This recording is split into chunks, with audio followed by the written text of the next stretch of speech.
All right, let's get straight to it. 2013 Dodge Challenger. This is a 3.6 liter engine. Today we are changing the AC condenser, which is also doubled as an oil cooler, transmission oil cooler. So that's the main reason we're changing this, because it's leaking transmission fluid right now. So we're getting ready to change this out. So this is where the transmission fittings go here, and this is where the AC fittings go here. So this is the way it sits when it's attached to the radiator. There's a bottom bolt on the bottom right and the left, and then there's a bolt on the left upper. There is no bolt on the right upper. So we have to get to a bolt here, down there, and down at the bottom. So the first thing I'm going to do is get these panels up in the front. They're not really connected by anything. You just unloop it from there and pull it out of the sides here. And it's another one on this side to get up as well. So there seems to be two different ways you can do this. You can remove this top piece of this frame here. There's two bolts in the corner down here that holds it, and another one over here, and another two over here on this side. But then there's also a bunch of other small bolts here and there you have to remove to get this up. And even when you get this up, like, you're gonna have to, mess with the cable and all of this. But even when you get this up, you're still going to have to try to figure out how to get this from up top and reach down and get the bolts for the radiator and all this stuff that's attached to the condenser. So instead of going through all of that, I'm just going to take the bumper off and go from there. All right, I have my vehicle in the air, since we're going to be working underneath in the front to get that bumper off. And I have my jack stand in place.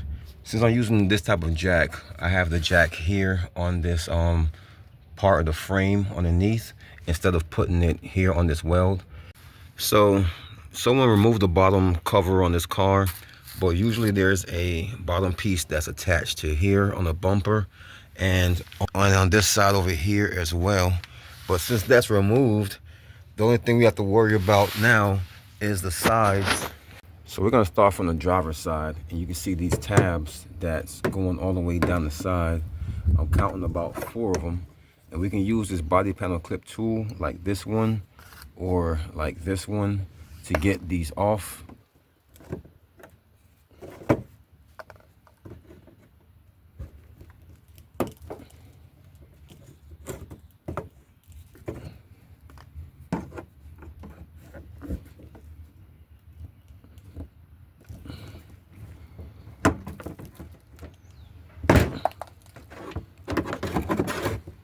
Right, so once those are off, then you expose a 10mm right here on the side, and that's going to be the main bolt that releases the left side of this bumper.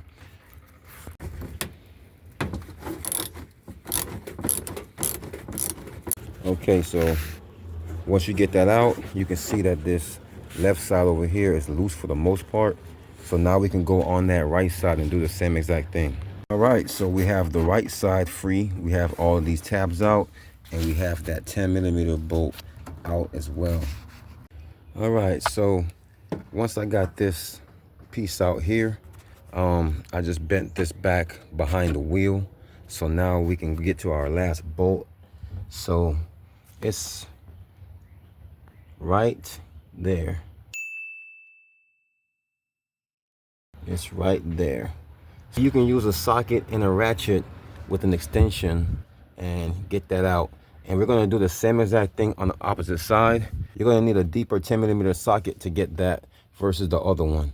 So we're going to get these tabs out. We're going to get that 10mm bolt out. And then we're going to get that 10mm nut out on this side and that side. All right, so technically now the bottom and the sides are free. The only thing we have to get off now is the top. So other than these snaps at the top, there's 2 more bolts where there's a nut, 2 nuts. There's a nut here in this corner, right under this little bead here. And same thing on this side. There's a 10mm nut there. The best way to get that off is to use a ratchet wrench. You can use a 10mm ratchet wrench to get that out. So pretty much like this, you can hear it ratcheting. And so right now you can hear it. So it's not ratcheting anymore because it's real loose. So now I can reach back there with my finger and hopefully finish getting that off. See, so once it started spinning with the ratchet and it wouldn't ratchet anymore, that means it's loose. So you might have to remove your gloves so you can get a real good grip on this, but it's coming off now. I'm able to reach my thumb and my pointer finger back there, and I can get this 10mm nut off. And I'm gonna do the same thing for the opposite side. I'm gonna have to use my opposite hand so I can get in from that angle on the left side to get that out. Almost there. All right, so there it is there. All right, so let's go ahead and get the other one off from over this side. All right, so now that these corner nuts are off, the last thing holding this up is these. There should be 2 body panel clips on this side to remove and 2 on this side. For some reason, this one has a hole here, but nothing there. So I'm not sure if you're seeing the same thing I'm seeing, but just remove the ones that you need to remove. So with these final top pieces off now, I can slowly pull this forward a little bit. I can pull this side out and slowly work this top part out as well. So I'm trying to do this with one hand, basically. Just like that. And we're gonna do the same thing to the side over there. But remember, once we take that side off, the whole bumper is gonna be off. So I'm gonna have to use 2 hands so I can work this on the way to the ground.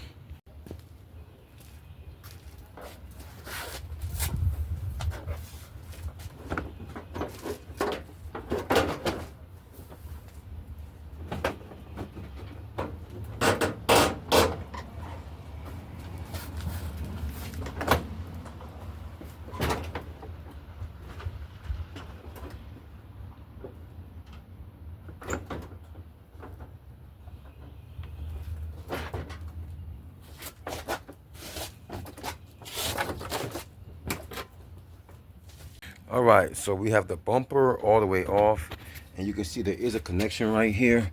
So you can remove that connection so that we can actually move this bumper all the way out of the way. All right, so you have this piece here that's easy to remove. It's held in by 4 body panel snaps at the top, and then there are 3 more down here at the front. So once you get all of those out, then this can be removed very easily. All right, well, now we have access to our part. So you can see where it's leaking all over this thing. But so this is our AC condenser, and up here is the part for the transmission fluid. You can see there's 1 bolt here to get off. That's an 8mm, and there's normally one down here. This one's already off, and then there's normally one down here as well. This one's already off. So clearly someone's been doing work down here before. So 3 bolts to get out. 1, 2, 3.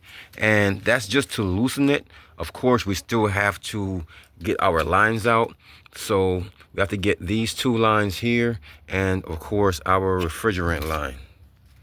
Now this part is very important. Before you remove your refrigerant lines, be sure to have your system evacuated professionally. You may want to take it to a shop or have someone come to you and evacuate your system. You don't want to release these fumes out into the air. This vehicle here is already empty. I had her get it empty before bringing it here. So all I have to do is remove these and I'll be fine. But before you remove these refrigerant lines, make sure you have your refrigerant evacuated from the system first. So the first step is done. I've got this piece out here. This is the lower AC line here, and I have the upper AC line out as well. So only 2 left are these 2 transmission lines here. All right, so in order to remove these lines here without removing without turning this out, you have to get a pick. See this metal piece here, once you're able to get your pick behind that, you can just pull it.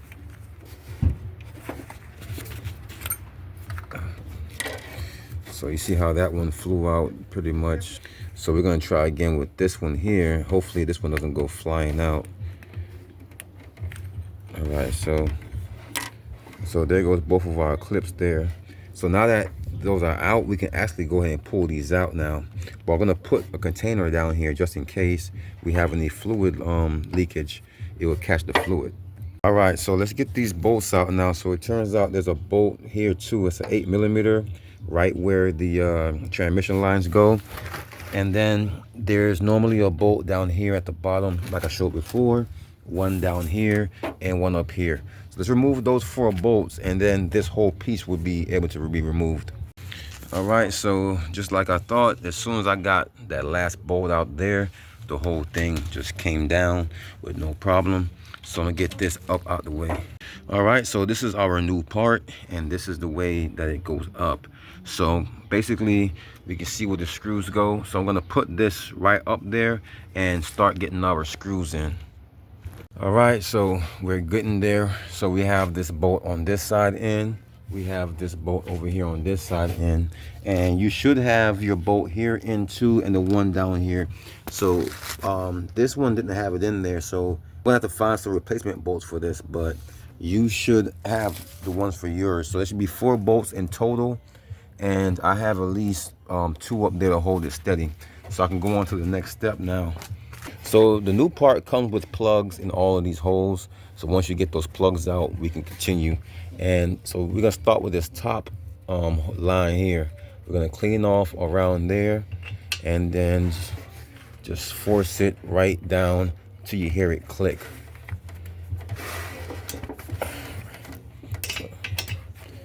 So give it a pull. So it came out, so we know that wasn't it. So let's try that again.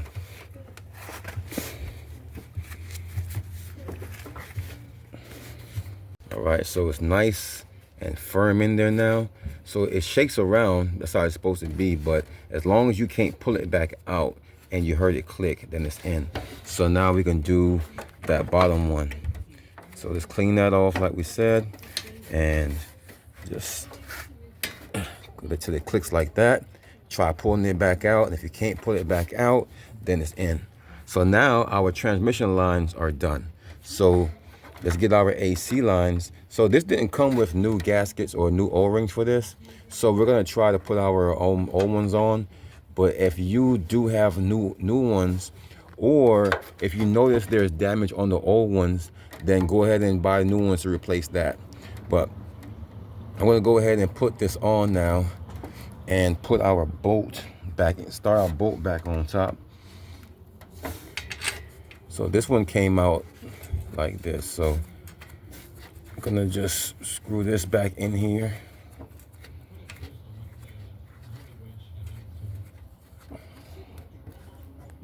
Okay, so it's looking good. We have this refrigerant line on, and we also have the one down here on the bottom.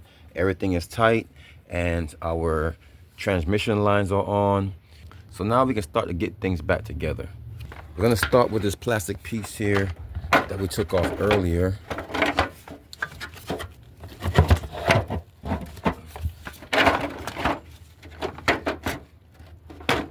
It takes these plastic body panel clips that go in all 3 of these holes on the bottom, and then there's going to be 4 to go in these 4 holes here up top. So let's get all of these in now. So once you have everything that you need to be done down here and you're ready to put your bumper back on, I'm gonna show you how to do that too.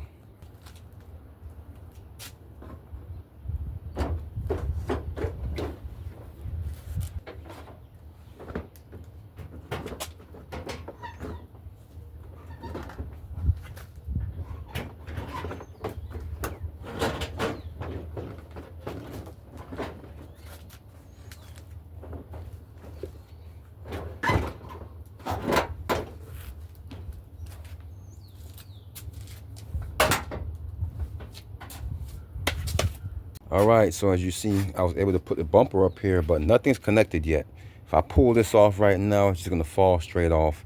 So let's start with these 4 tabs that go on the front here. Body panel clips. Let's put all 4 of these back in. All right, so 1, 2, 3, 4. Those are back in. So now I can't pull this off, but we still need to work on the sides. So we're gonna start with this bolt and this nut that we take out of the sides. I'm gonna show you how to do the one on the driver's side, and then you can just apply the same thing to the passenger side. So this nut, if you remember, came from up in here. And you see that bolt right there sticking up. We have to put this nut on that bolt. You can actually use your fingers and get in there and start it, and then come back with the socket and wrench and get that tightened down. All right, so I got that one up there tight. I could put this one in here on the side now. So I'm gonna go ahead and get that tightened down. All right, so once we get all those on, now we can undo this and we can get all these little tabs back into the sides here. And don't forget, if you had a plastic piece down here, to put that on as well. This one didn't have one down here, so I didn't have to worry about that. But you may have to worry about these here. All right, so that's pretty much it. We have our bumper back on. We have our condenser changed. And now we can go ahead and lower the vehicle. So that's pretty much it, guys. That's how you change your AC condenser / trans cooler in a 2013 Dodge Challenger 3.6.